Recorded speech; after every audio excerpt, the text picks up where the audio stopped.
Bismillahirrahmanirrahim. Assalamualaikum warahmatullahi wabarakatuh. Innal hamdalillahi nahmaduhu wa nasta'inuhu wa nastaghfiruhu min shururi anfusina wa min sayyiati a'malina. May yahdihillahu fala mudilla lahu wa may yudlilhu fala hadiya lahu. أشهد أن لا إله إلا الله وحده لا شريك له وأشهد أن محمدا عبده ورسوله المبعوث رحمة للعالمين. اللهم صل وسلم على سيدنا محمد وعلى آله وأصحابه وقرابته أجمعين. قال الله تعالى في القرآن الكريم وهو أصدق القائلين: أعوذ بالله من الشيطان الرجيم. بسم الله الرحمن الرحيم. حافظوا على الصلوات والصلاة الوسطى وقوموا لله قانتين. وقالوا سبحانك لا علم لنا إلا ما علمتنا إنك أنت العليم الحكيم. Wa qala aidan rabbis shrah li sadri wa yassir li amri wahlul 'uqdatam min lisani yafqahu qawli. Amin. Bapak-bapak, ibu-ibu, saudara-saudari sekalian yang dirahmati Allah Subhanahu wa taala. Alhamdulillah di pagi hari ini setelah kita menunaikan salat subuh berjamaah di Masjid Jabal Ar-Rahmah, semoga Allah Subhanahu wa taala senantiasa mencatat melalui para malaikat-malaikatnya langkah kaki kita dari rumah menuju Masjid Jabal Ar-Rahmah ini, sehingga kita senantiasa terpelihara untuk tetap mendawamkan, mensenantiasakan terus-menerus meramaikan, mentakmirkan Masjid Jabal Ar-Rahmah, dan juga memberi bekas-bekas yang baik dalam kehidupan kita, dan kelak itu semua akan menjadi saksi pada saat kita nanti dipanggil oleh Allah Subhanahu wa taala. Baiklah Bapak-bapak dan ibu-ibu sekalian, karena ini kajian, jadi kita baca ada satu buku ya. Ini kitabnya warnanya putih. Ini dicetak pada tahun 1968-an lah, sekitar segitu. Bukan kitab kuning, kitab putih ya. Kalau kitab kuning warnanya kuning. Jadi kalau kitab putih ya warnanya putih, kan begitu kan? Sederhananya seperti itu. Dan tadi malam rencananya saya pengen fotokopiin. Ada ide juga dari jamaah, Pak Herman bilang kepada saya, di share aja di grup. Saya share udah tuh sebagian. Tapi saya cari-cari, ini bukan di copy, tapi saya print itu. Saya cari-cari di internet, ada ternyata itu. Jadi ada kitabnya ini, nyari. Dan nanti kalau seandainya suatu ketika kita mengkaji ayat kitab ini, jadi saya print atau saya fotokopi. Baiklah, Bapak-bapak dan Ibu sekalian, pada kali ini masih kita masuki pada kitabus sholah atau bab tentang sholat. Hanya saja memang sebelum memasuki tentang gerakan, perkataan dalam sholat, kita masuki juga hal-hal yang berkaitan dengan sholat itu sendiri, yang disebutkan dalam kitab At-Taj Al-Jami'u lil Usul fi Ahaditsir Rasul. At-Taj mahkota, pokok-pokok mahkota hadis-hadis Rasulullah sallallahu alaihi wasallam. Jadi kitab ini kumpulan, ada firman Allah Subhanahu wa taala dan juga ada hadis-hadis Rasulullah sallallahu alaihi wasallam yang dikumpulkan jadi satu oleh salah satu ulama Al-Azhar Asy-Syarif, Asy-Syaikh Mansur Ali Nasif. Asy-Syaikh, kalau udah sebutan syekh itu sudah luar biasa. Itu semacam profesor ya, Asy-Syaikh. Ada juga disebutnya asy-syaikh allamah. Allamah itu sighah mubalaghah dari kata alim. Alim itu orang yang punya ilmu agama. Tidak hanya satu, kalau udah penyebutannya allamah itu sighah mubalaghah, artinya superlatif. Orang yang memiliki ilmu, berbagai ilmu.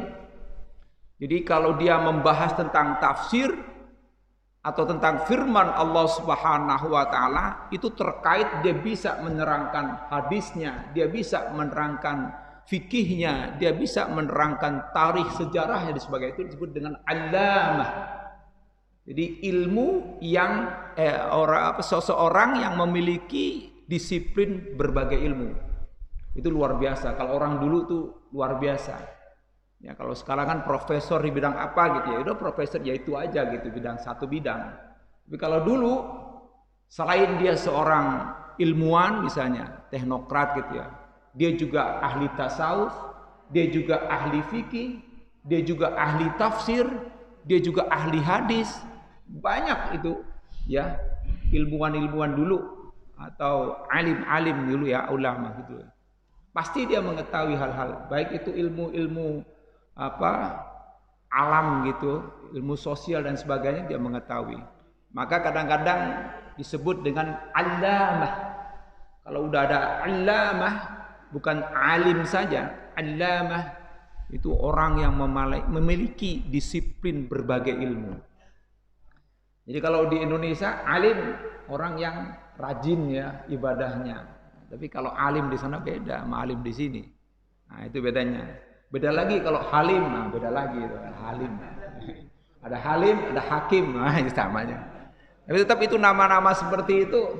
Nah, Abdul Halim, Abdul Hakim. Bedanya tipis, L sama K doang gitu. Abdul Halim, Abdul Hakim.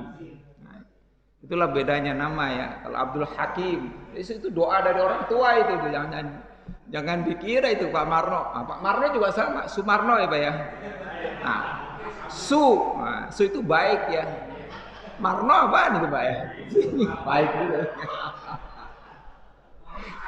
Suharto, doa itu Pak. Orang yang hartanya baik. Suharto, ya. Hartanya baik, hartanya berlimpah ruah itu kan.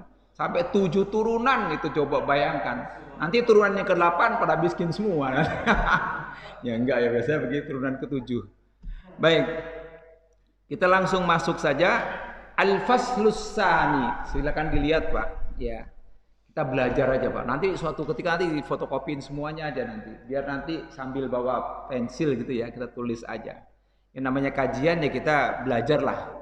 Minimal untuk ya mencoret-coret dikit aja.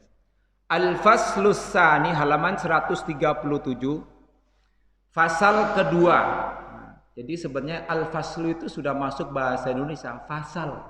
Nah, pasal itu dari bahasa Arab. Bagian. Al-faslu, kelas, bagian. Al-faslu tsani kelas 2, al-faslu sadis kelas 6. Jadi al-faslu.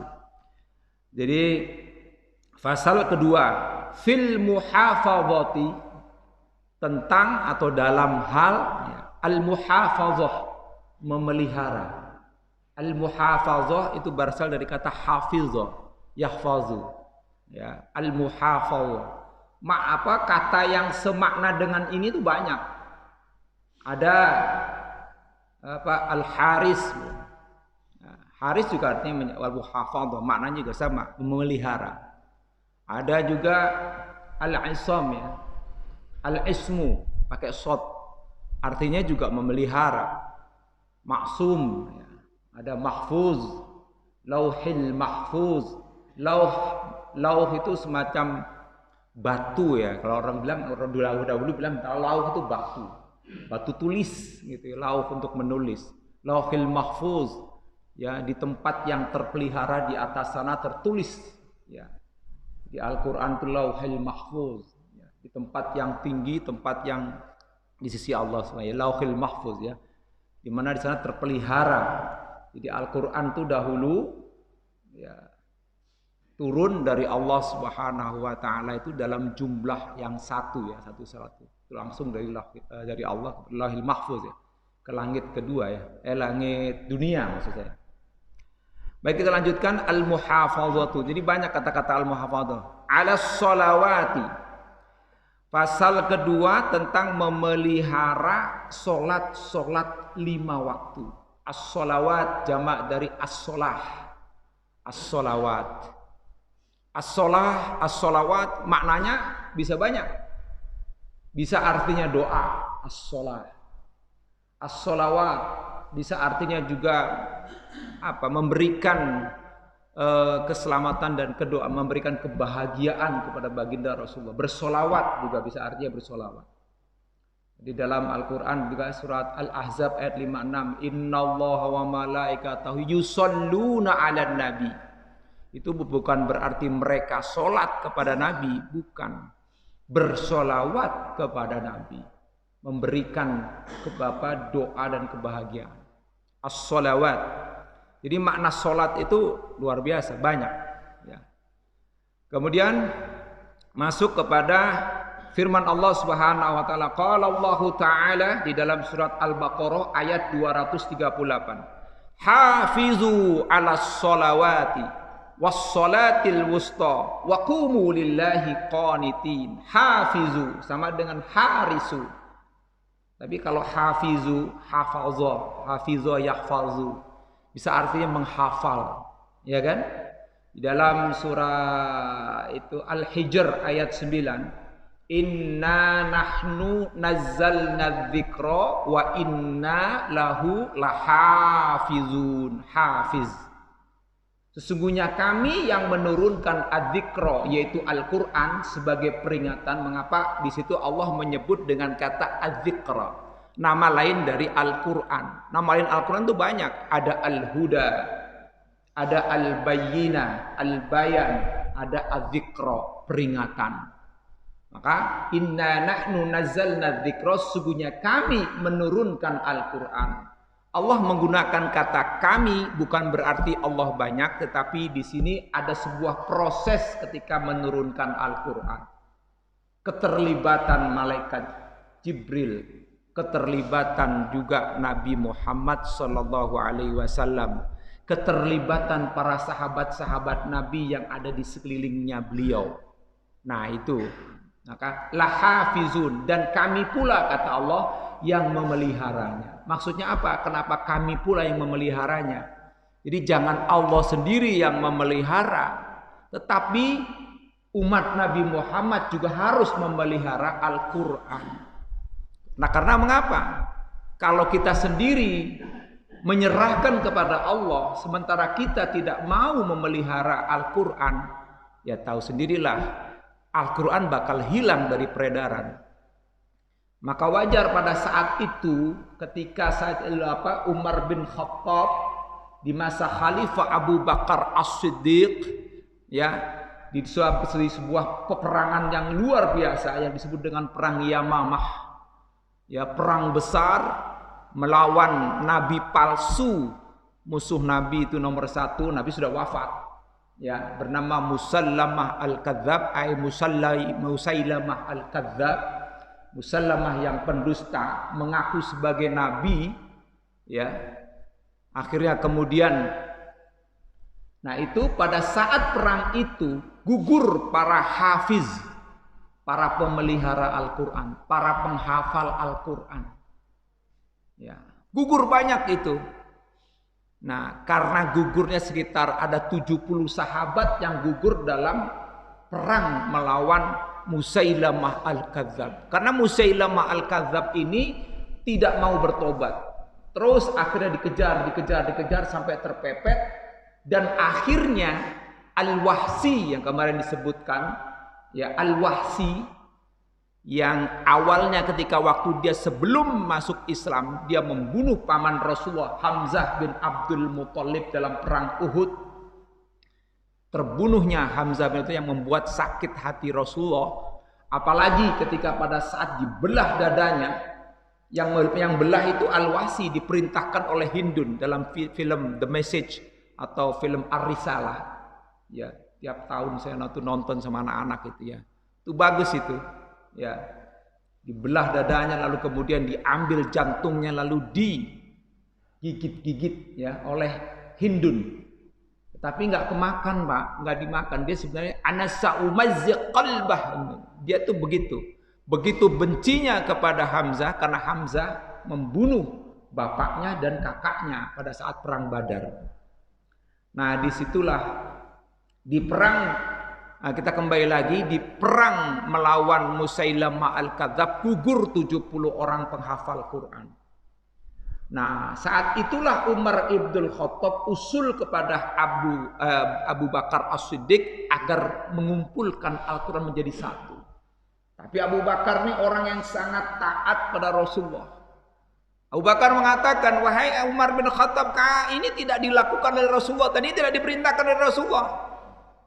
Didorong terus oleh Umar bin Khattab. Itu kalau nggak didorong oleh Umar bin Khattab, bisa hilang ya Al-Quran dari peredaran. Lalu kemudian dikumpulkan jadi satu.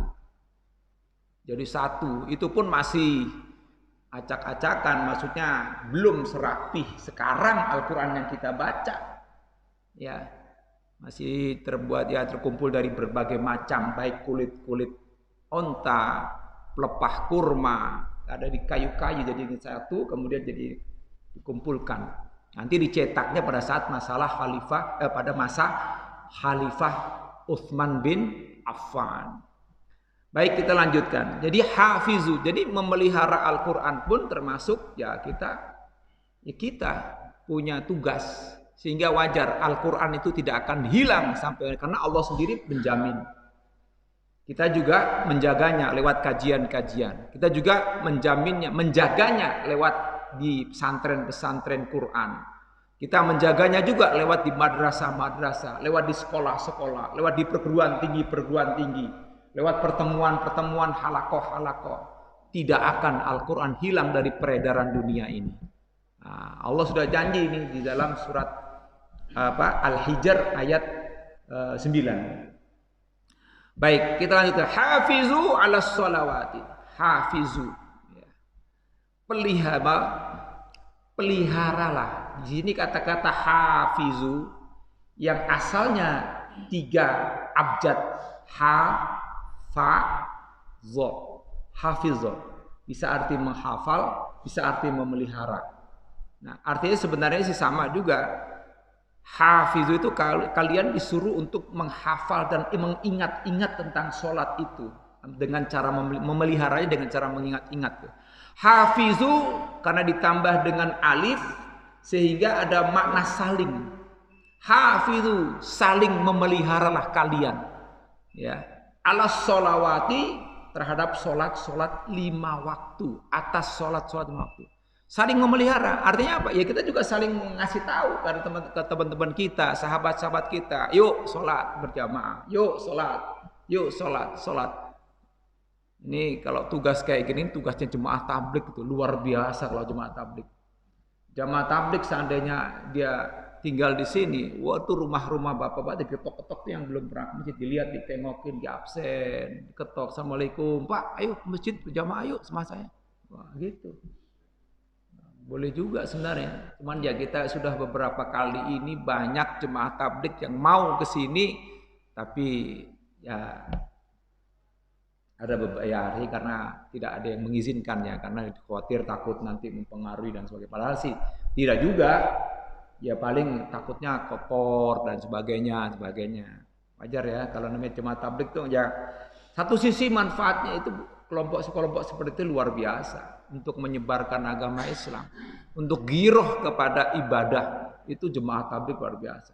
Saya ketemu dengan jemaah tabligh itu sampai dia bisa pergi haji ke Mekah, dan dia belum pulang ke rumah 4 tahun, belum nemuin istrinya, itu ditinggalkan selama 4 tahun. Nah, itu ya ada beberapa hal ya, ada yang mengatakan negatifnya di situ. Ya sebenarnya kalau sudah jemaah tabligh itu orang yang sudah kaya raya, punya simpanan yang luar biasa untuk istri dan anaknya, baru bisa jadi jemaah tabligh. Ya, bisa jadi jemaah tabligh, ya bisa ditinggalkan lah ibaratnya.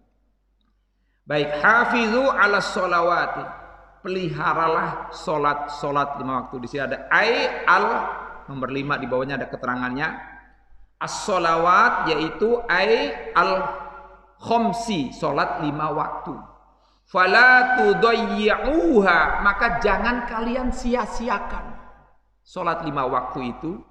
Wadawamu 'alaiha, dan terus menerus peliharalah. Ya, jangan ya, peliharalah dalam apa? Fi auqatiha, melakukan sholat tepat pada waktunya.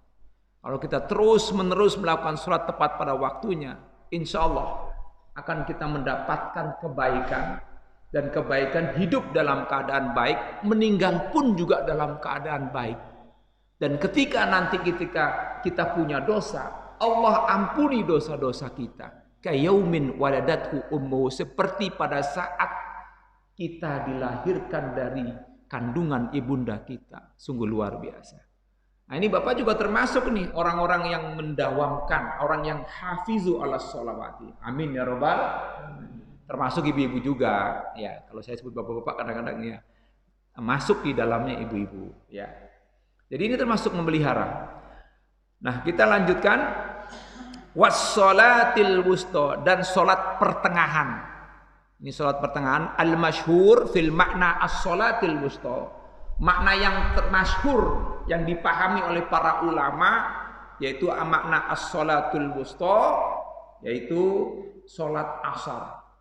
Ini disebutkan juga, saya buka dalam dalam tafsir Marahlabid atau tafsir Al-Munir karangan Imam An-Nawawi. Nah, itu disebutkan hafidhu ala sholawati, memelihara sholat itu yaitu al-muhafadzatu bi arkaniha wa bi syaraitiha, yaitu memelihara rukun-rukun sholatnya, syarat-syaratnya, wasunaniha, dan juga sunnah-sunnahnya. Jadi kalau kita senantiasa memelihara itu, ya, di mana sholat itu tidak hanya rukun-rukunnya saja. Ya, kalau rukun memang harus. Kalau salah satu rukun itu tertinggal, maka batal sholat kita. Ya, batal sholat kita. Misalnya takbiratul ihram, dia tidak baca takbiratul ihram. Ya, kalau mengangkatnya ini sunnah, mengangkat tangan. Nah, ini ada banyak berbagai versi mazhab ya. Mengangkat tangan ini sunnah. Dan ini macam-macam, ketika mengangkat ini posisinya juga macam-macam. Tapi kalau madhab Syafi'iyah itu biasanya setentang dengan bahu, lurus setentang dengan bahu, atau sedikit ke atas dia dekat dengan telinga juga boleh. Ya. Ada juga yang tidak sama sekali. Nah, kalau itu sesuai dengan apa yang dilakukan oleh Rasulullah SAW. Tapi tetap saja juga ada riwayat yang lain, kita jangan menafikan. Jangan-jangan kita yang belum menemukan itu hadis gitu ya. Ada juga yang melakukan seperti itu. Yaitu jadi rukun-rukunnya memang harus, kalau nggak takbiratul ihram batal. Karena takbir itu sendiri, takbiratul ihram itu yang memisahkan ya antara perbuatan biasa dengan perbuatan ibadah kepada Allah Subhanahu wa taala. Itu yang memisahkan takbiratul ihram. Nah, maka niat di situ kalau Imam Madhab Syafi'iyah itu biasanya dibaca di antara itu. Ketika Allah bukan dibaca tapi dalam hati. Sedangkan at-talaffuzu, melafazkan niat itu hanya untuk membantu hati ya. Jadi ya, membantu hati. Jadi musa'adatul qalbi. Jadi membantu hati. Ya. Hanya untuk membantu hati supaya lebih masuk ke dalam sholat itu. Sehingga ada perbedaannya. Ya, antara perbuatan biasa dengan perbuatan ibadah kepada Allah. Makanya ada dalam hadis Rasulullah SAW dikatakan at-taharatu miftahus sholat. Ya, wa tahrimuha at-takbir. Ya, kemudian wa tahliluha at-taslim. Jadi bersuci itu adalah kunci, ya, kunci untuk sholat. Nah, sedangkan mengharamkan kita, ya, membatasi diri kita untuk kita melakukan sholat untuk perbuatan biasa, yaitu dengan takbir. Itu yang memisahkan. Nah, kemudian wa tahliluha, dan menghalalkannya. Maksudnya menghalalkan, kita sudah boleh bicara, kita sudah boleh melakukan aktivitas biasa dalam kehidupan itu dengan assalam, assalamualaikum, assalamualaikum, selesai. Itu batas sholat, ya. Nah, kembali. Nah, itu disebutkan dalam tafsir, itu disebutkan begitu ya, tafsir Marah Labis atau tafsir An-Nawawi ya, Al-Munir disebutkan begitu. Nah, as-sholatul wusta maknanya juga disebutkan dalam tafsir Al-Munir itu atau Marah Labis, macam-macam itu. Ada yang mengatakan sholatul wusta, sholat pertengahan, itu nanti kita akan bahas nanti di sini setelah membahas ini tentang sholat wusta. Ada yang disebut dengan tengah malam, yaitu sholat tahajud.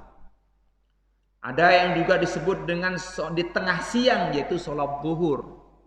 Nah, tapi pada umumnya para ulama sepakat, banyak ya jumhur ulama yang berpendapat tentang as-sholatil wusta, yaitu sholat asar. Nah, ini nomor 6 ada penjelasannya. 6 ya. Nah, nanti di sini kita bisa lihat, Pak. Hiya al-asru.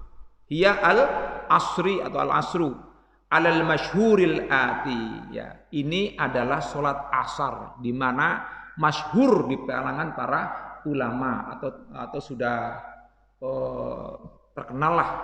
Nanti kita akan bahas masalah itu setelah pembahasan ini. Waqumu lillahi, waqumu, dan dirikanlah. Ya, waqumu 7 di sini katanya ai fi sholatikum. Maksudnya dirikanlah salat-salat kalian itu lillahi, karena Allah. Jangan karena si A, jangan karena si B, atau karena orang lain, bukan karena atau karena harta atau karena hal-hal yang duniawi ya, tapi lillahi. Ya. Qanitin. Ya, qanitin 8 ini ai muti'ina khashi'in, yaitu orang ya dalam keadaan taat dan khusyuk. Nah, bisa juga qanitin maknanya arti diam. Nah, waqumu, nah ini sebenarnya surah Al-Baqarah ayat 238 ini ada asbabun nuzulnya. Sebab-sebab diturunkan ayat ini, saya buka dalam kitab Asbabun Nuzul, itu ada 4 itu. Ya, pertama bersumber dari Zaid bin Thabit. Ya. Jadi hafidhu ala sholawati, peliharalah salat itu. Asbabun nuzulnya adalah dahulu. Nah, ini diriwayatkan oleh Imam Bukhari dan Ahmad ya, bahwa dahulu Rasulullah SAW sholat duhur itu biasanya ya kan nggak ada masjidnya seperti kita ini, dia langsung atapnya itu langit ya, dahulu kan gitu, sehingga pada saat sholat duhur itu di tengah matahari saat di atas, sehingga panas bergeser dikit, panas sekali ya, sehingga saking panasnya itu sehingga nggak tahan itu ya. Nah, itu menurut itu asbabun nuzul pertama itu ya, sehingga akhirnya kemudian turunlah ayat ini. Maksudnya adalah perintah dari Allah, hafidhu ala sholati, peliharalah sholat 5 waktu itu dalam keadaan apapun, sampai dengan panas sekalipun kamu harus lakukan. Nah, ada lagi juga riwayat yang lain asbabun nuzul yang bersumber dari Zaid bin Sabit juga. Nah, tapi beda riwayat. Tadi riwayatnya ada yang sama dari Ahmad juga dan juga dari Ibnu Jarir gitu ya. Jadi itu disebutkan bahwa di samping di tengah matahari yang sangat panas terik itu, sehingga di belakang Rasulullah itu softnya cuma 1, berkurang dari 2 1. Sedikit sekali. Bahkan di saat siang hari itu banyak para sahabat, banyak para orang-orang Islam tuh pada tidur siang. Gitu. Pada tidur siang. Ada juga yang berdagang. Sehingga mereka tidak melakukan sholat duhur. Akhirnya turunlah ayat ini, hafizu ala sholawat. Ya. Peliharalah sholat dalam keadaan apapun ya. Kamu harus sholat. Ya, harus pelihara sholat itu, jangan sampai kamu tinggalkan. Nah, kemudian wassolatil waqumu lillahi qanitin, ini juga ada asbabun nuzulnya. Asbabun nuzulnya yaitu disebutkan dari Zaid bin Arqam ya, bersumber dari Zaid bin Arqam. Ini diriwayatkan oleh Imam Muslim juga. Nah, itu artinya apa? Dulu itu ya para sahabat, nah ini di sini nanti akan disebutkan di sini. Lillahi, banyak yang pada sholat itu karena ya bukan waqumu lillahi qanitin. Mereka dahulu ini disebutkan juga di nomor 8 itu dulu itu kunna natakallamu fis sholati. Muti'in khasyihi ladzi kullu kunutin fil Qur'ani fahuwa ta'atun. Setiap yang kunut ya, diam, makna kunut di dalam Al-Qur'an itu artinya ta'ah, ketaatan. Tapi juga dikatakan juga ada yang berpendapat sakitina, artinya diam. Karena ada sebuah hadisnya dari Syaikhani Bukhari Muslim, berarti kunna natakallamu fi sholati hatta nazalat wa qumu lillahi qanitin. Jadi dulu para sahabat itu sholat sambil ngobrol. Lagi sholat nih ngomong gitu ya. Nah dulu kan maklum namanya. Para sahabat ada macam ngomong. Itu gimana itu keadaan teman kita itu buat kemarin gitu. Sambil ngobrol gitu. Nah turunlah kemudian ada perintah wa qumu lillahi qanitin. Dirikanlah sholat itu karena Allah dan juga diam. Ya, jangan ngobrol. Ya. Nah itu dan juga diriwayatkan juga selain itu ada salah satu sahabat juga yang mengingatkan sahabat yang lain, urusin dulu tuh keperluan kamu tuh, sambil sholat ngomong begitu tuh, tuh, gitu. Itu kedengeran oleh Rasulullah. Ya. Nah turunlah ayat inilah waqumu lillahi qanitin. Dirikanlah salat karena Allah dan dalam keadaan diam, khusyuk, tenang. Ya. Karena di sini mana khasyi'in, muti'in itu kan subjek ya. Kata benda subjek. Artinya apa? Bahwa khusyuknya seseorang itu tergantung dari diri pribadi masing-masing. Khasyi'in. Jadi kalau sudah khasyi'in itu berarti subjek ya. Kata benda subjek atau isim fa'il. Artinya sudah membentuk sebuah karakter. Bagaimanapun juga kalau lagi khusyuk mah khusyuk terus gitu ya. Kadang-kadang ada orang khusyuk karena dia mendengarkan ayat Quran, ya Allah menangis. Kadang-kadang ada orang yang khusyuk mendengarkan sholawat. Saya cerita dengar Pak Haji Diki ya. Waktu masuk Islam pernah cerita kepada saya itu dulu pernah katanya. Saya itu kalau dengerin solawat Nabi katanya gemeter gitu ya. Benar Pak Haji ya? Nah, tuh benar nih, berarti benar ya. Itu hidayah dari Allah Subhanahu wa taala. Di mana Pak Diki ini mendengarkan solawat dari Nabi Muhammad SAW langsung gemeter. Itu luar biasa. Karena namanya hidayah itu nggak bisa. Itu hak prerogatifnya Allah Subhanahu wa taala. Nabi Muhammad sendiri mengingatkan pamannya agar mengucapkan syahadat susah juga. Mungkin syahadat untuk Allah, syahadat tauhid bisa. Tapi syahadat Rasul mungkin dia belum kali ya. Karena dia merasa dia ponakannya. Ya. Innaka la tahdi man ahbabta walakinallaha yahdi may yasha. Itu firman Allah. Sesungguhnya engkau hai Muhammad tidak akan bisa memberikan petunjuk kepada siapapun ya. Sampai kepada orang yang kamu cintai yaitu pamannya Abu Thalib. Gimana enggak cinta itu Nabi Muhammad kepada Abu Thalib? Pada saat Nabi Muhammad ditinggal wafat oleh kakeknya ya, kemudian pindah pemeliharaannya kepada pamannya yaitu Abu Thalib usia 9 tahun sampai pada usia 25 tahun dia dinikahkan juga oleh Abu Thalib. Abu Thalib juga ikut ya membiayai juga, tapi ada yang mengatakan bahwa yang diberikan mahar yang oleh Nabi Muhammad itu adalah harta atau milik daripada Nabi Muhammad sendiri. Karena Nabi Muhammad berdagang dengan pamannya Abu Thalib dari usia 9 tahun. Nah pada saat berdagang itu pasti pamannya Abu Thalib itu menyisihkan saking sayangnya itu. Jadi ini uang untuk Muhammad ini. Karena dia kan ibaratnya jadi pegawainya pamannya Abu Thalib. Dia sudah bekerja sejak kecil itu dikumpulkan. Nah pada saat memberikan mahar tuh luar biasa. Maharnya itu bukan berarti Nabi Muhammad tuh miskin. Saat itu luar biasa ketika mahar diberikan kepada Siti Khadijah, usianya 40 tahun. Dan sebelum dia dilamar oleh Khadijah, itu Nabi Muhammad sudah bekerja juga dengan Khadijah sebagai pegawai yang pelayan yang jadi inilah tukang dagangnya lah sebagai ini ya. Pegawai dari Siti Khadijah. Itu pasti ada gaji.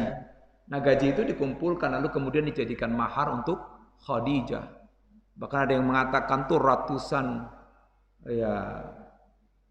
beberapa ekor unta lah gitu ya. Luar biasa. Jadi bukan berarti Nabi Muhammad itu yang mungkin nikah dengan janda kaya. Nanti kan saya dapatan jadi kaya. Kayak sekarang ini banyak kan ya Pak ya. Ya kan anak-anak yang jomblo masih muda gitu cari yang udah usia lah gitu ya. Saya lihat tuh kalau saya gini-gini juga ngeliatin juga di internet. Banyak juga. Banyak gitu ya.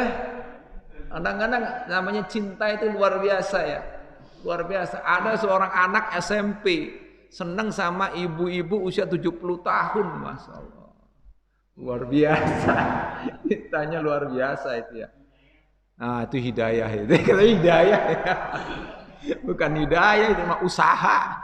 Ya tapi memang udah itu cinta itu membutakan hati ya. Luar biasa itu. Ya makanya ya kalau sekarang ya makanya wajar kalau di dalam hadis itu dikatakan yang pertama kali bukan agama. Tungkahul mar'atu li arba'in. Wanita itu dinikahi karena 4 hal. Ya. Pertama apa? Li jamaliha, karena kegantengannya, karena kecantikannya. Itu yang pertama. Ya kan? Baru kemudian lima liha, karena hartanya. Walinasabiha, ya, karena keturunannya.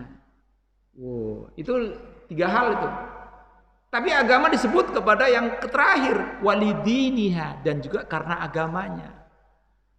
Tapi Rasulullah mengatakan fadfar bidatid-din, maka pilihlah agama.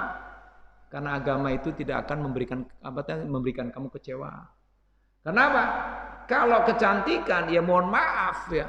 Saya tuh paling suka itu hidup di zaman Presiden Soeharto. Kenapa? Betul. Istrinya masih cantik. Waduh, masih muda, cantik.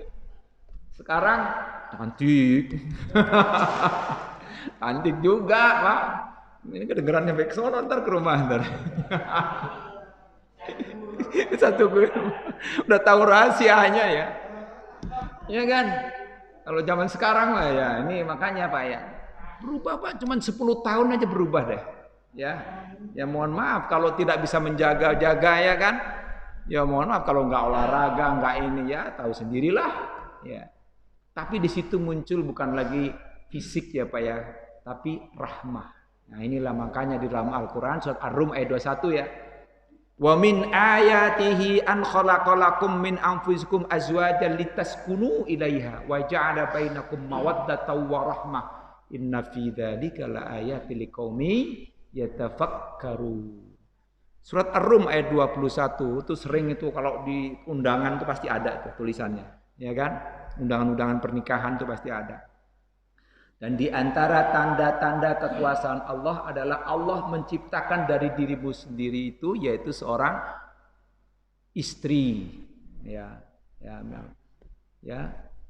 Wa ja'ala bainakum mawaddatan wa rahmah. Liyaskunu ilaihi, agar kamu merasa tenang. Tenang ya Pak ya. Bapak ya mohon maaf nih yang Bapak tenang kan insyaallah? Tenang lah. Ya kalau Imam Malik tuh mengatakan begini, kalau bapak ini mau pergi kerja dari berangkat itu, ya hati-hati, karena begitu keluar kerja yang lebih menor, yang lebih cakep, banyak nggak Pak? Paling kenceng tuh Pak Marno,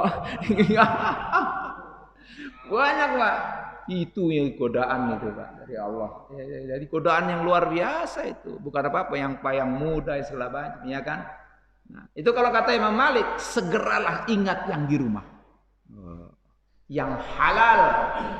Halal, Pak. Ya. Dari ujung rambut sampai ujung kaki itu halal semuanya, ya kan? Hah? Gak tahu juga dah tuh. Bapak-bapak sendiri yang tahu dah. Yang jelas halal, Pak, ya kan? Ya. Kadang-kadang itulah godaan orang. Kita tidak bisa menahan. Makanya Imam Malik mengatakan segeralah ingat yang di rumah. Oh, dah, gitu aja. Sama aja kok gitu ya. Gitu. Ada yang ngomong nggak sama gitu ya. Tapi sama aja ya. Nah ini makanya sakinah, jadi tenang ya. Coba orang jomblo, orang yang belum nikah, waduh, gundah gulana, susah. Makanya orang yang belum nikah, yang belum itu disuruh puasa, banyak-banyak puasa, puasalah puasa. Karena puasa itu karena bisa menjadi tameng, ya, nah itu, jadi tameng itu yang penting ya. Wa ja'ala bainakum mawaddah, dan dijadikan pada kamu itu mawaddah, rasa cinta. Cinta lebih cenderung ya, mawaddah itu cinta, awaddah itu rasa senang, cinta. Warahmah, dan rahmat kasih sayang. Kenapa? Mawaddah itu biasanya cinta itu timbul dari hal yang fisik, yang materi, itu mawaddah.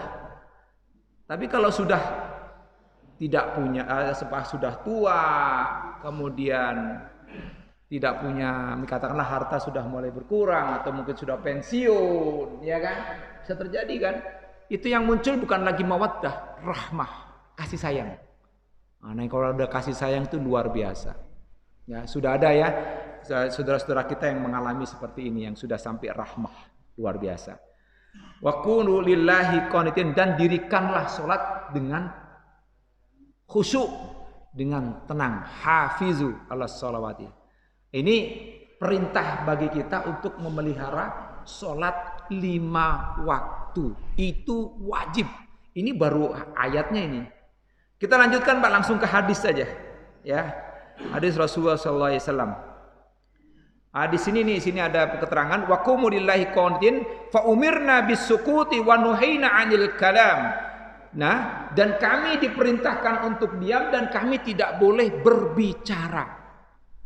Wal amrani matlubani fis shalah, dan ini dua hal ini yaitu ya, kita tidak boleh bicara dan kita harus diam, itu dituntut di dalam berbagai sholat.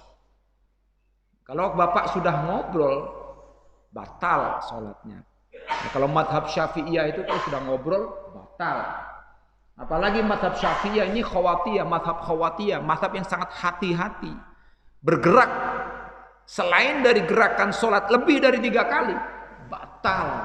Itu madhab Syafi'iyah. Ya. Nah, nanti kita akan bahas nanti itu. Ini masih ini ya. Baik, kita lanjutkan. Ani Ibnu Abbas radhiyallahu anhu Nabi sallallahu alaihi wasallam. Ibnu Abbas ini ya namanya ini Abdullah Ibnu Abbas ya. Abdurrahman Ibnu Abbas ya. Ini adalah putra dari Abbas, paman Rasulullah sallallahu alaihi wasallam.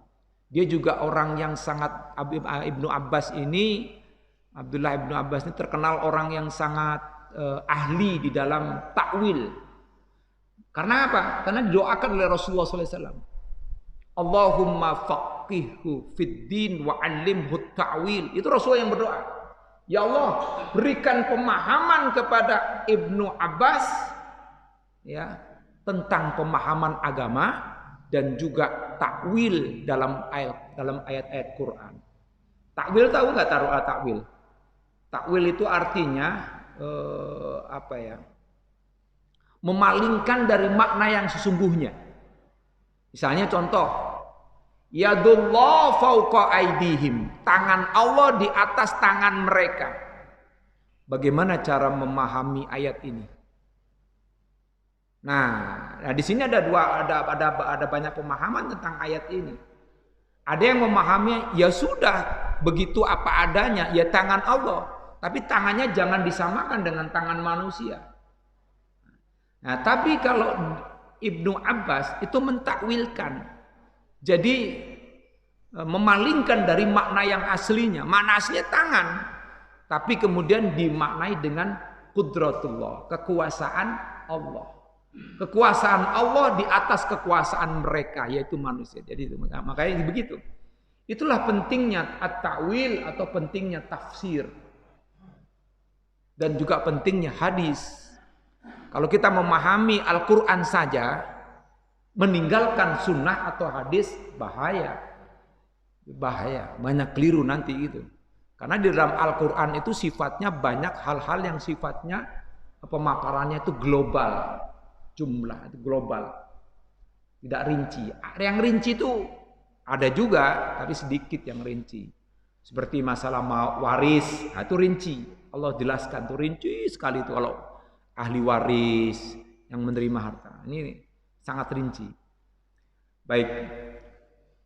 Ani bin Abbas, Ibnu Abbas atau Abdullah bin Abbas itu termasuk orang juga yang meriwayatkan hadis banyak dari Rasulullah sallallahu alaihi wasallam, dan dia juga ahli mentakwilkan ayat. Ani Nabi sallallahu alaihi wasallam, dari Nabi Muhammad sallallahu alaihi wasallam qala. Nabi Muhammad sallallahu alaihi wasallam bersabda, "Atani Rabbi, telah datang Tuhanku padaku."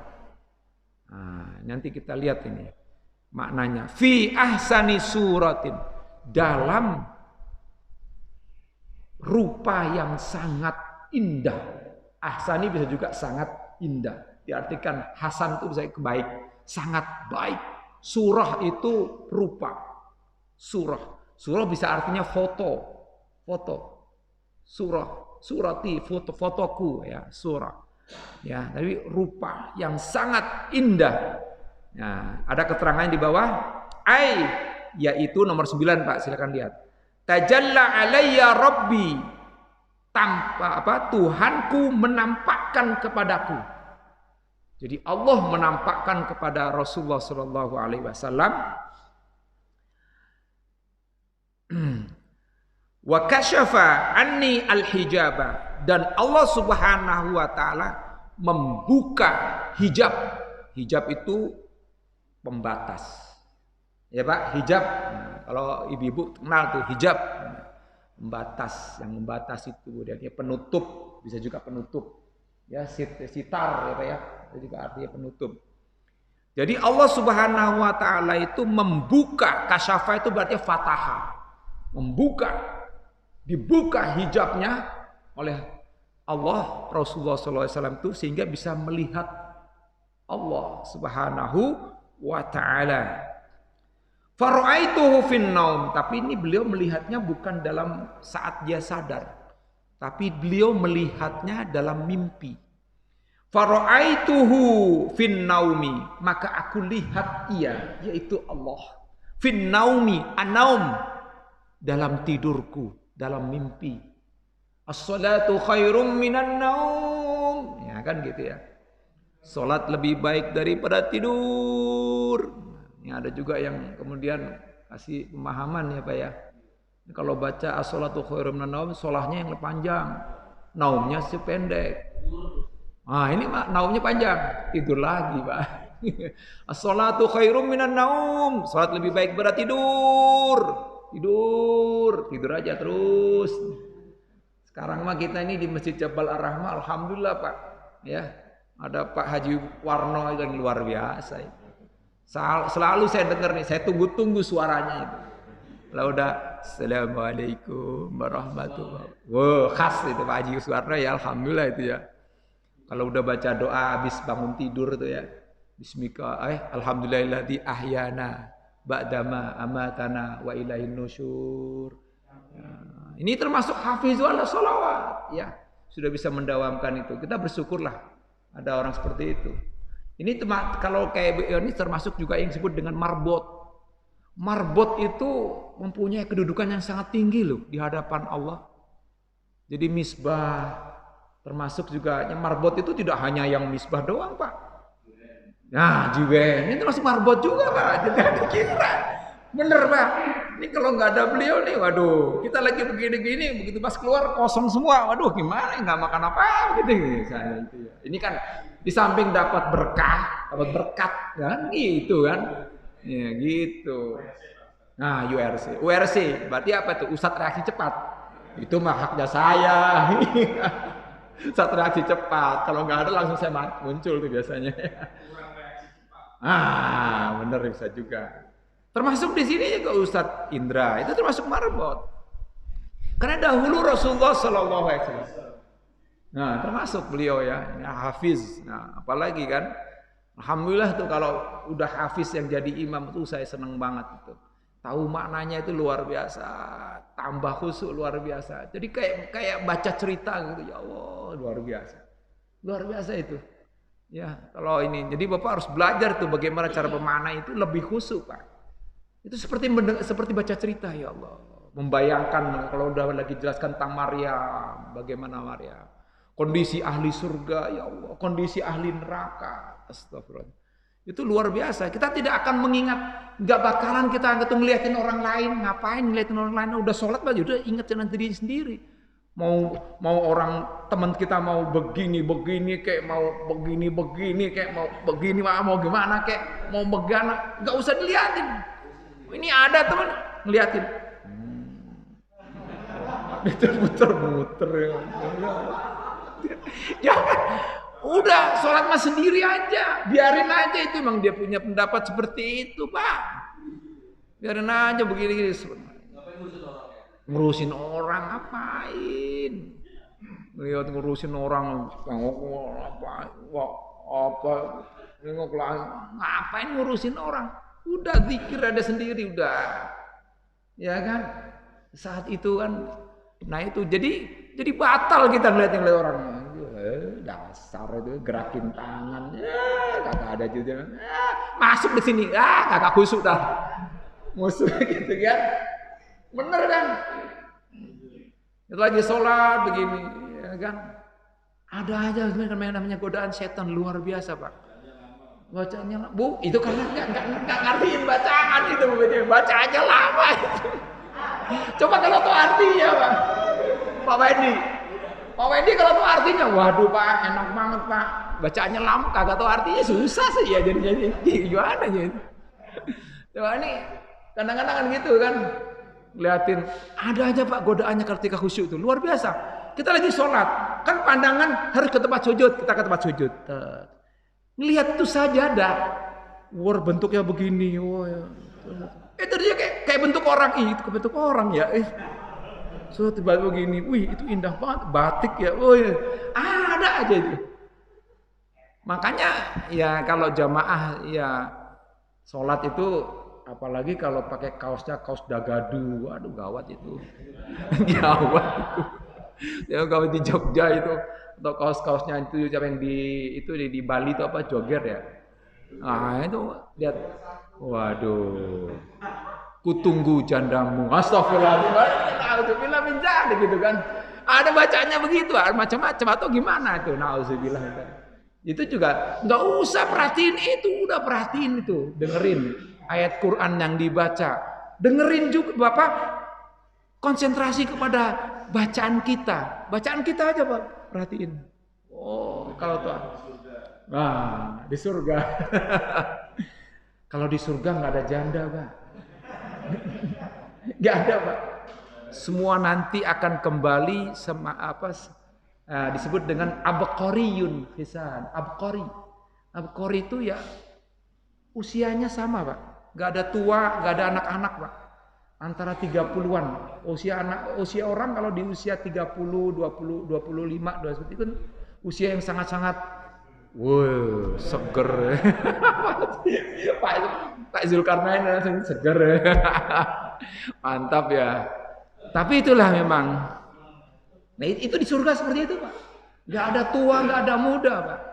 Makanya wajar pada saat itu ada nenek-nenek yang kemudian menangis terus ketika Rasulullah mengatakan bahwa nanti di surga itu gak ada nenek-nenek katanya.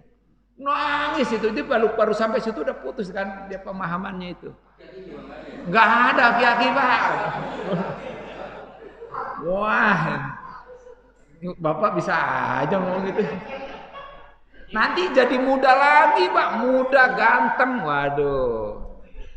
Apalagi nanti, ya mohon maaf, misalnya kayak Bilal bin Rabah, sahabat Rasulullah yang mohon maaf di Afrika hitam, ya Suatu saat nanti akan bersinar dengan wudunya.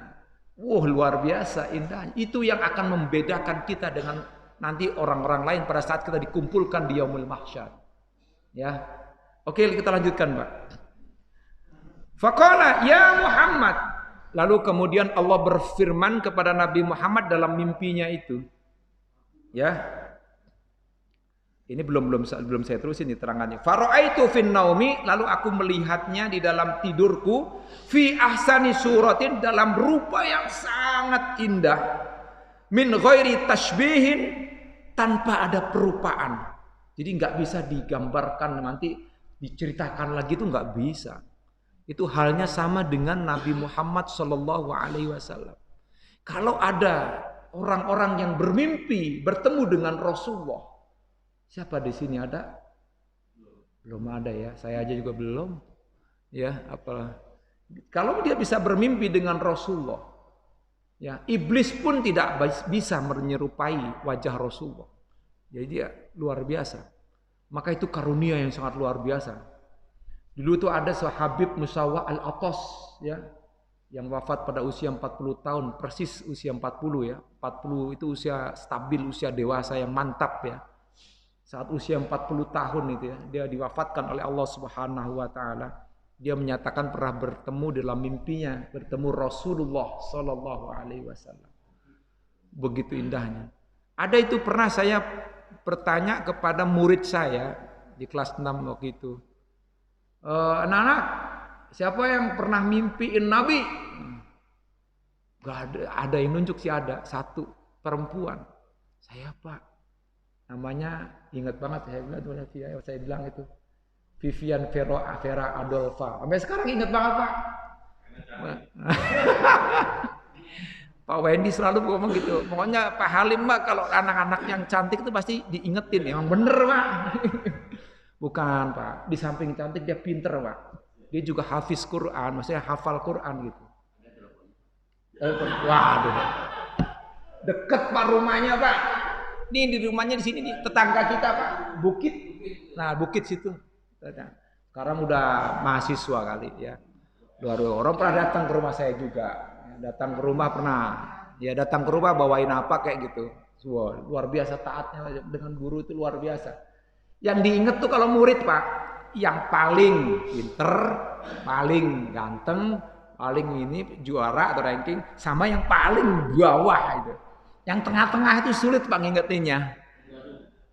Yang paling badan, yang paling itu pasti ingat banget tuh. Sampai kapanpun diingat terus tuh. Ya, aduh. Atau yang pernah saya keplok pakai buku itu, pak, gitu pernah itu dia. Pernah itu. Tapi setelah itu saya astagfirullahaladzim, kenapa saya ngangguling ini ya? Itu salah saya seharusnya ya sebagai guru. Harusnya pernah sekali itu, aduh.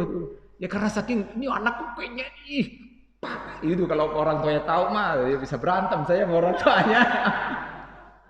Ya namanya juga guru, Pak, ada juga saat-saat gak sabarnya, Pak. Ya luar biasa, anak 30 anak. Ya bayangkan ada luar biasa macam 30 anak punya karakter 30. Ada yang diem, ada yang berisik, ada yang jalan-jalan melulu, ada yang godain temennya. Wah. Makanya luar biasa itu. Ya. Jadi guru itu sangat luar biasa itu. Apalagi anak-anak, Pak, SD. Gak bisa digalakin kalau anak-anak, Pak, kelas 1 misalnya, digalakin. Diam! Anak-anak bisa, waduh, besoknya gak sekolah lagi dia. Takut sama itu. Dulu pernah ada yang kayak gitu.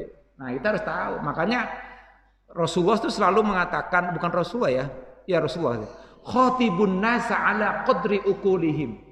Berbicara kepada manusia sesuai dengan kadar ilmunya orang, sesuai dengan kadar orang maksudnya qadri khatibun nasa ala qadri ukulihim, kadar akalnya. Nah, jadi maksudnya intelijennya. Kalau kita bicara dengan ya mohon maaf sesepuh kita Pak Yusri, Pak Prof. Ya kita jangan kayak teman-teman begini, ya maaf saya bicara dengan teman ya kayak begini ini kalau ada temennya kadang-kadang, nah itu ya apa sih ya supaya lebih akrab kan begitu ya. Masa saya kita menjaga jarak atau jaim janganlah ya. Tapi tetap aja juga ada hormatnya. Gak mungkin saya misalnya ya manggil seenaknya aja kan gak mungkin. Saya manggil Pak Marno yang Marno, ini kagak enak. Ya kan? Gak enak ya misalnya. Nah, itu mah nggak tahu kalau teman-teman ya. Biasanya begitu emang. Ada sih kawan-kawan yang kayak gitu, ya, tapi nggak masalah. Nah, itu nggak apa-apa, nggak masalah. Kalau sudah akrab betul, nah nggak masalah. Itu akan hilang itu ya. Pembatasan itu akan hilang. Nah, itu nggak. Oh, astagfirullahaladzim, mohon maaf ini. Ini enaknya nih kalau yang ceramah dari dalam begini enaknya ini. Jadi karena memang ini sepantar ibaratnya kan nggak jauh usianya. Jadi gampang aja, Pak, waktu Pak, gitu. Pak, gitu kan enak ya Pak ya. Kalau yang dari luar ya harus pakai tulisan. Oke Pak.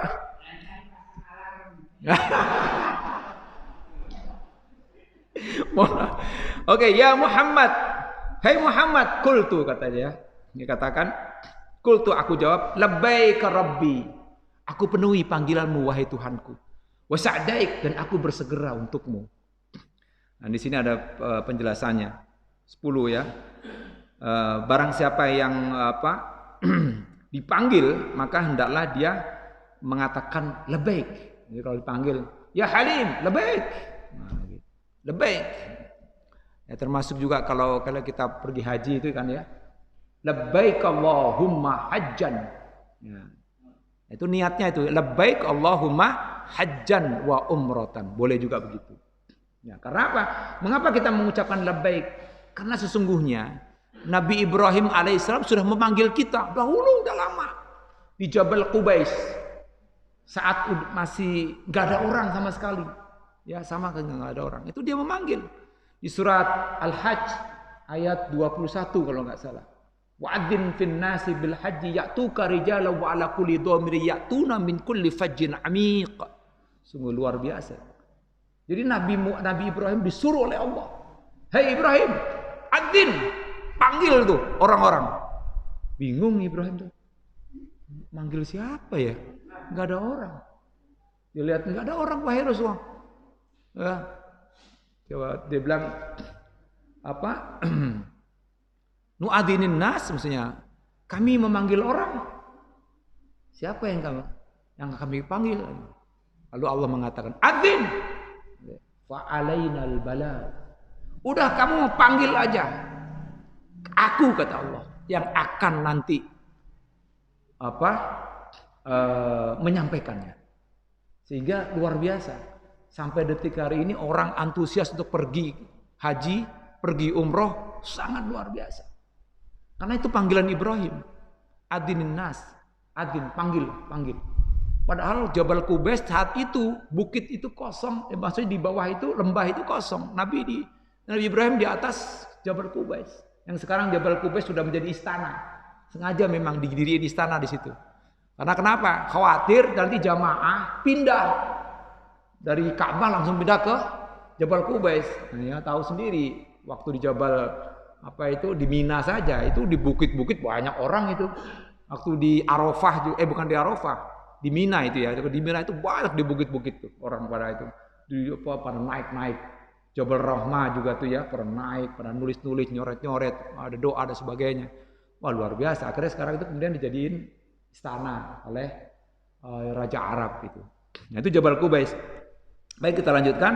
Qala fima yahtasibul mala'ul a'la. Qala kemudian Allah Subhanahu wa taala bertanya ya. Ini tidak saya jelaskan semuanya deh karena ini berikut ini karena waktu ya. Fima dalam hal apa malaikat yang ditinggikan oleh Allah itu sedang berbicara.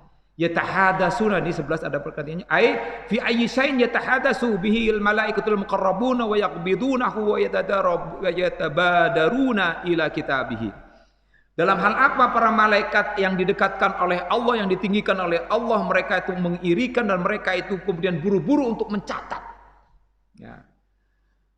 Kemudian Nabi Muhammad menjawab, Qultu jawab, Rabbi la adri, ya Tuhanku aku enggak tahu. Aku enggak tahu. Lalu kemudian Allah Subhanahu wa wada'a yadahu baina katifayya. Kemudian Allah Subhanahu wa taala meletakkan tangannya di atas pundaknya Rasulullah sallallahu alaihi wasallam itu dalam mimpinya. Ya. Wajadtu burdaha baina tadiyaya. Kemudian aku merasakan sejuknya di antara ini artinya ini sadiyun itu sebenarnya susu. Tapi maksudnya susu ini, tapi maksudnya dada lah. Jadi Rasulullah itu merasakan begitu sejuknya dadanya itu begitu disentuh pundaknya oleh Allah Subhanahu wa taala.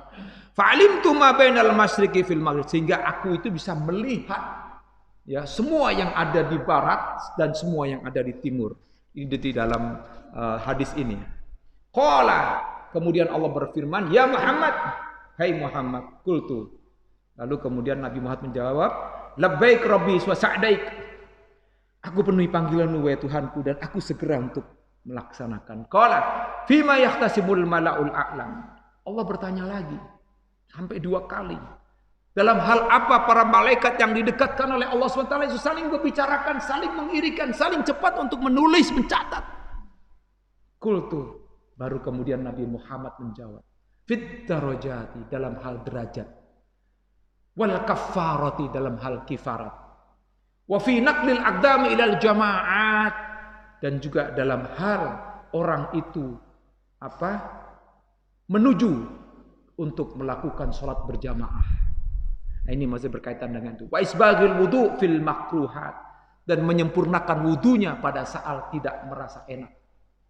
Jadi wudunya disempurnakan, rukunnya, syarat dan sebagainya.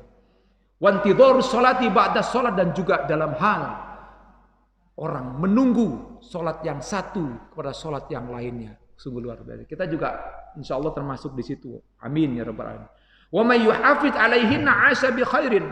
Barang siapa yang memelihara itu semuanya, 'asha bi khairin, maka dia akan hidup dalam kebaikan. Wa mata bi khairin, dan dia juga akan meninggal dalam keadaan penuh dengan kebaikan. Wa kana min dunubihi kayaumin waladathu ummuhu. Sedangkan dosa-dosanya itu seperti layaknya bayi yang baru dilahirkan dari ibunya. Rawahu Tirmidzi. Nah, itu luar biasa. Kalau diterangkan lama banget Pak. Banyak nih. Kurang lebihnya mohon maaf kalau ada yang salah, datangin dari saya yang doif ini. Barangkali ada yang mau bertanya, silakan.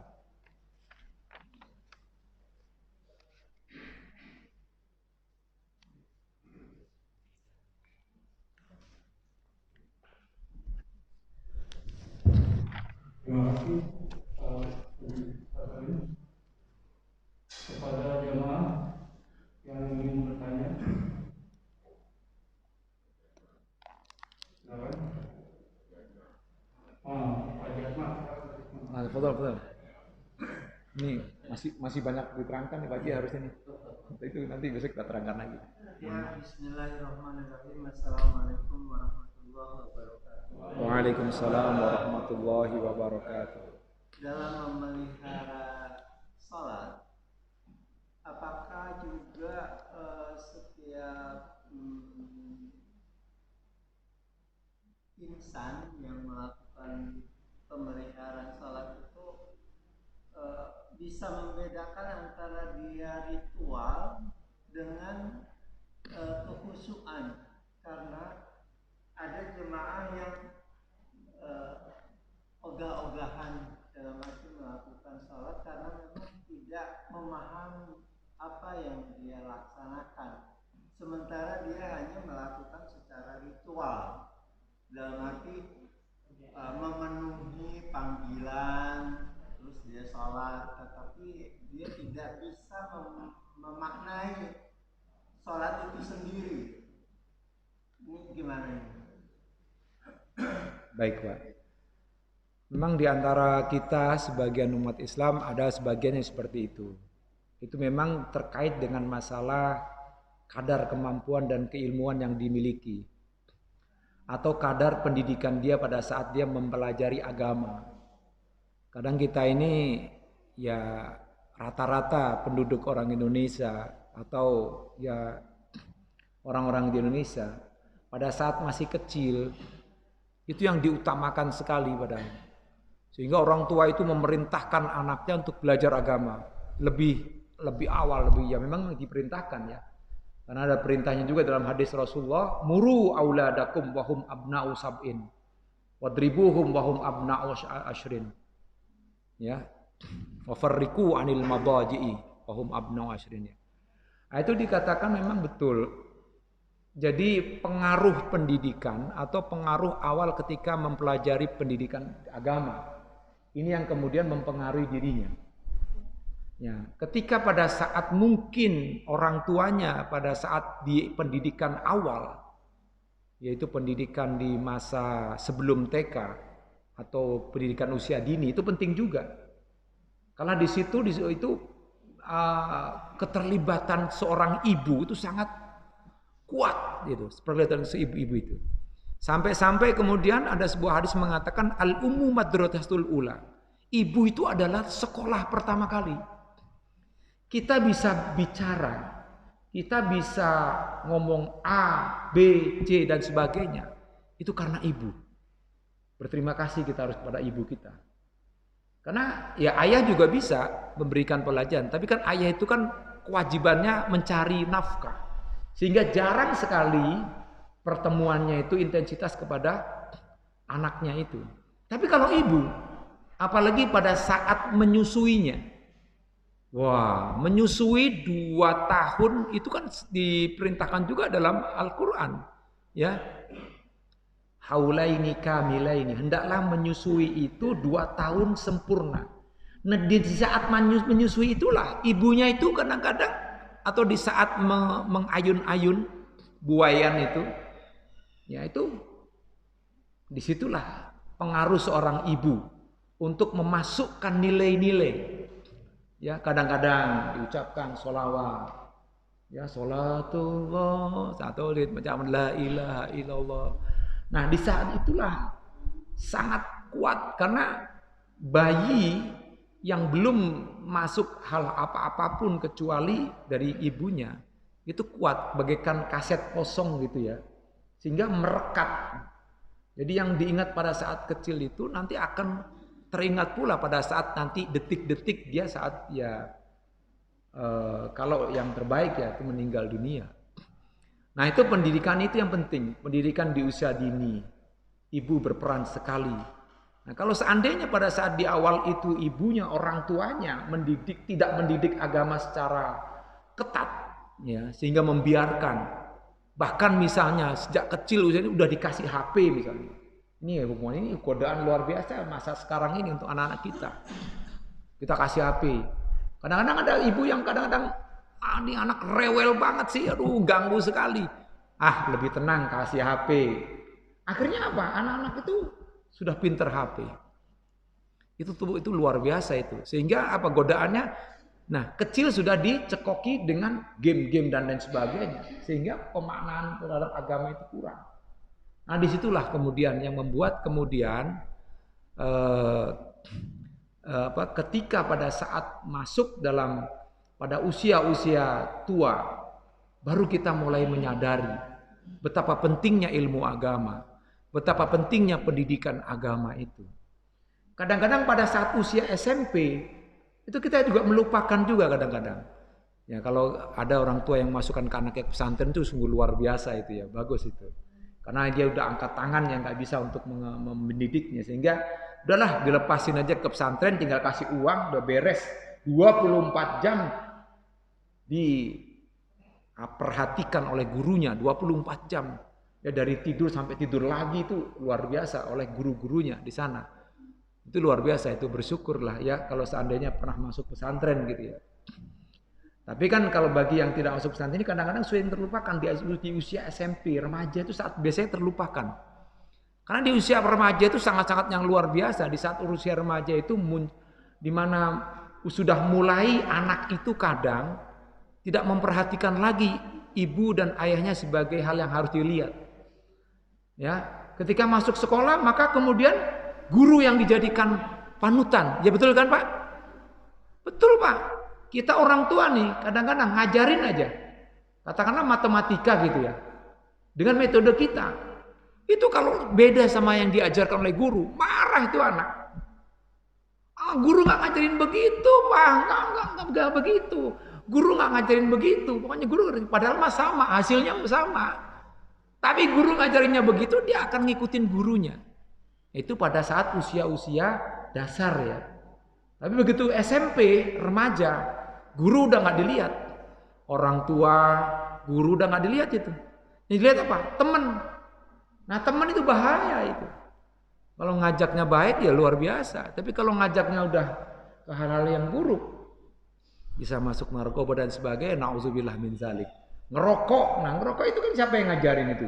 Ya mohon maaf, bapak-bapak yang ngerokok. Pertama kali ngerokok tuh apakah orang tua yang ngajarin, Pak? Ya mohon maaf nih yang ngerokok nih. Kayaknya nggak ada yang ngerokok di sini, alhamdulillah. Nggak ada ya. Nggak ada Bang, ada yang ngerokok, Pak. Alhamdulillah nggak ada. Wow, udah nggak ada. Udah bertobat semua.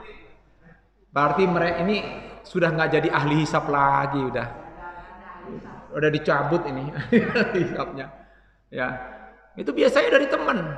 Ya, saya aja tuh inget banget waktu di pesantren pada saat menjaga ya, menjadi bulisul ma'had, lagi begadang untuk menjaga pesantren. Itu tiba-tiba teman ada yang ngeluarin rokok, truk, Lim, rokok nih Lim. Waduh, ya, ngerokok enak ini. Ada teman tuh, ngerokok dah tuh. Tapi saya ngerokoknya belum bisa itu langsung, begitu aja masih belum bisa menimbang. Nah itu. Nah, ya kalau seandainya anak ngerokok kemudian bapaknya ngerokok wajar Pak, wajar. Ya jangan dilarang Pak. Mau bapaknya ngerokok ya anaknya yang ngerokok lah, gitu ya. Ya. Jadi itu pendidikan itu begitu, seperti itu. Nah, oleh karena itulah masa-masa pendidikan anak inilah yang perlu kita harus perhatikan.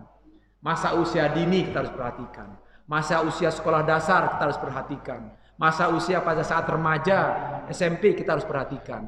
Dan juga apalagi ketika masa mahasiswa, itu sudah mulai itu mereka itu anak itu udah merasa dewasa, merasa lebih pinter. Itu banyak bantah loh. Ada namanya banyak bantah. Dia akan kemudian berpendapat dengan bisa berantem loh. Saya juga punya anak mahasiswa itu bisa itu. Kadang-kadang di saat itu kan bisa terjadi itu anak tuh bisa membantah. Pak itu nggak begitu. Di mana baru gini. Wah ini anak sudah mulai ya. Kadang sudah muncul itu. Nah kalau udah usia seperti dewasa awal mahasiswa, nah itu penting. Nah oleh karena itu menurut saya perlunya ya orang-orang yang tadi yang untuk bisa memaknai sholat itu harus belajar, kemudian masuklah halakoh pengajian. Cari di internet banyak Pak, buka-buka, mulai dekat-dekat lah buka. Kemudian artikan tuh bacaan-bacaan sholat. Mulai dari mengartikan sholat itu yang penting, ya, karena dari situ. Dan insya Allah ya saya husnuzon, saya berbaik sangka. Ya mungkin teman-teman yang seperti itu awalnya seperti itu, tapi lama-lama kelamaan saya kira akan muncul yang disebut dengan otomatif iman. Ya, iman bukan Pak Iman ya. Otomatif iman. Maksudnya apa? Iman yang otomatif. Iman yang otomatis. Jadi bukan dihusuk-husukkan, tapi memang sudah otomatis. Karena kenapa? Karena intensitas itulah yang terus-menerus dia lakukan, intensitas dari waktu ke waktu, dari hari ke hari, dari minggu ke minggu dia lakukan seperti itu, nggak bosan-bosannya. Yang melakukan sholat, hafiz memelihara sholat, maka insya Allah akan muncul pada saat titik nanti dia akan bisa menemukan kekhusyuan itu, Pak. Saya kira itu aja cukup, kurang lebihnya mohon maaf. Billahi sabil haq. Assalamualaikum warahmatullahi wabarakatuh. Terima kasih Haji Sabarin. Pak Haji Warno ini mau temennya aja. Mau nanya. Masih mau nanya Pak? Silakan Pak. Wah ini masih bisa siang nih. Gak sholat suruh, benar gak usah.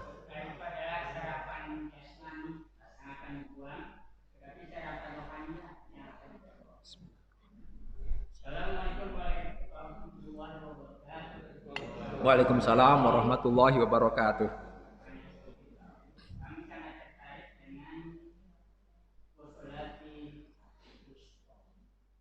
Menjaga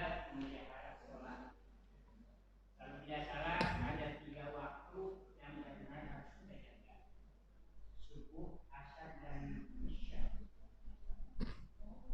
Namun yang ditekankan di dalam Al-Quran adalah sholat asar.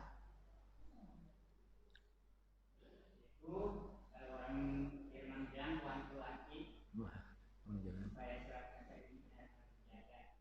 Apakah ini ada kaitannya dengan surah Al-Asr? Demi masa sesungguhnya manusia di dalam kepergian. Karena Quran pergi Allah menjaga bukannya itu waktu asar. Sebab apa? Kita ini selaku manusia terus terang saja ibadah kepada Allah kurang dari 50%. Bahkan mungkin 25% tidak ada. Jangan kita memperhitungkan waktu usia kita ke-uji, namun kita berputar pada waktu 24 jam. Sebab usia kita tidak lebih tidak kurang berputar dari waktu yang 24 jam, yaitu kalau tidak pagi, subuh ke subuh, tidak subuh, siang dan sore sebagainya. Oleh sebab itu kita perhitungkan di dalam kalkulasi ini bahwa perputaran waktu yang 24 jam itu, andaikan kita perhitungkan dengan sholat yang 5 waktu, itu sholat 5 waktu taruhlah andaikan kita mungkin berzikir dan sebagainya itu satu waktu 30 menit. 30 menit ini dikalikan 5 berarti 2 jam 30 menit. Sedangkan 24 jam dikurangi dengan 2 jam 30 menit adalah lebih dari 20 jam. Apakah tidak ada 50% sholat atau? Makanya apakah saya menjadi dari Ustaz, apakah dengan asri ini, sholat asar ini berkaitan dengan sholat asri? Mohon penjelasannya. Wassalamualaikum warahmatullahi wabarakatuh. Waalaikumsalam warahmatullahi wabarakatuh. Profesor Dr. Quraish Shihab pernah mengatakan bahwa Al-Quran satu sama lain ayatnya itu menjadi satu kesatuan. Sehingga ayat yang satu bisa menafsirkan ayat yang lain. Nah, kalau kita belum bisa menggabungkan antara ayat satu dengan yang lain, kita harus berusaha untuk itu. Bukan berarti ada perbedaan. Sehingga menurut saya, kalau kata-kata al-wusta dimaknai dengan al-asr dan juga dimaknai dengan surat al-asr, bisa deh. Di dalam surat Al-Baqarah tadi ayat 238, pertama kali Allah perintahkan adalah untuk menjaga sholat 5 waktu. Hafidhu ala sholawati. Baru yang kedua Allah tekankan sholatul wusta. Berarti ada hal yang penting di situ. Nah, kenapa al-wusta? Nah, tapi di sini para ulama berbeda pendapat tentang pemahaman sholat al-wusta. Ada yang mengatakan itu sholatul lail, di tengah malam. Tengah di sini maksudnya tengah malam. Al-wusta itu artinya pertengahan, sholat pertengahan. Ada yang mengatakan tuh sholat wusta adalah sholat pertengahan di malam hari, yaitu sholatul lail, tahajud. Tapi kalau itu sholat tahajud sudah ada tempatnya, perintah Allah dalam surat Al-Isra, wa minal laili fatahajjad bihi nafilah.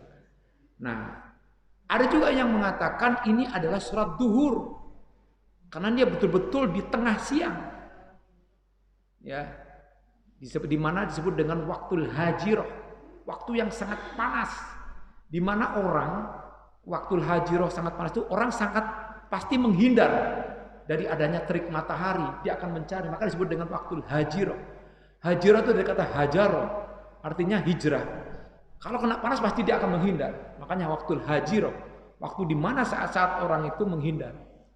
Nah, tapi ulama kemudian masyhur, pemahaman yang sangat terkenal di antara kalangan ulama tafsir, al-wusta, sholatul wusta adalah as-sholatul asr.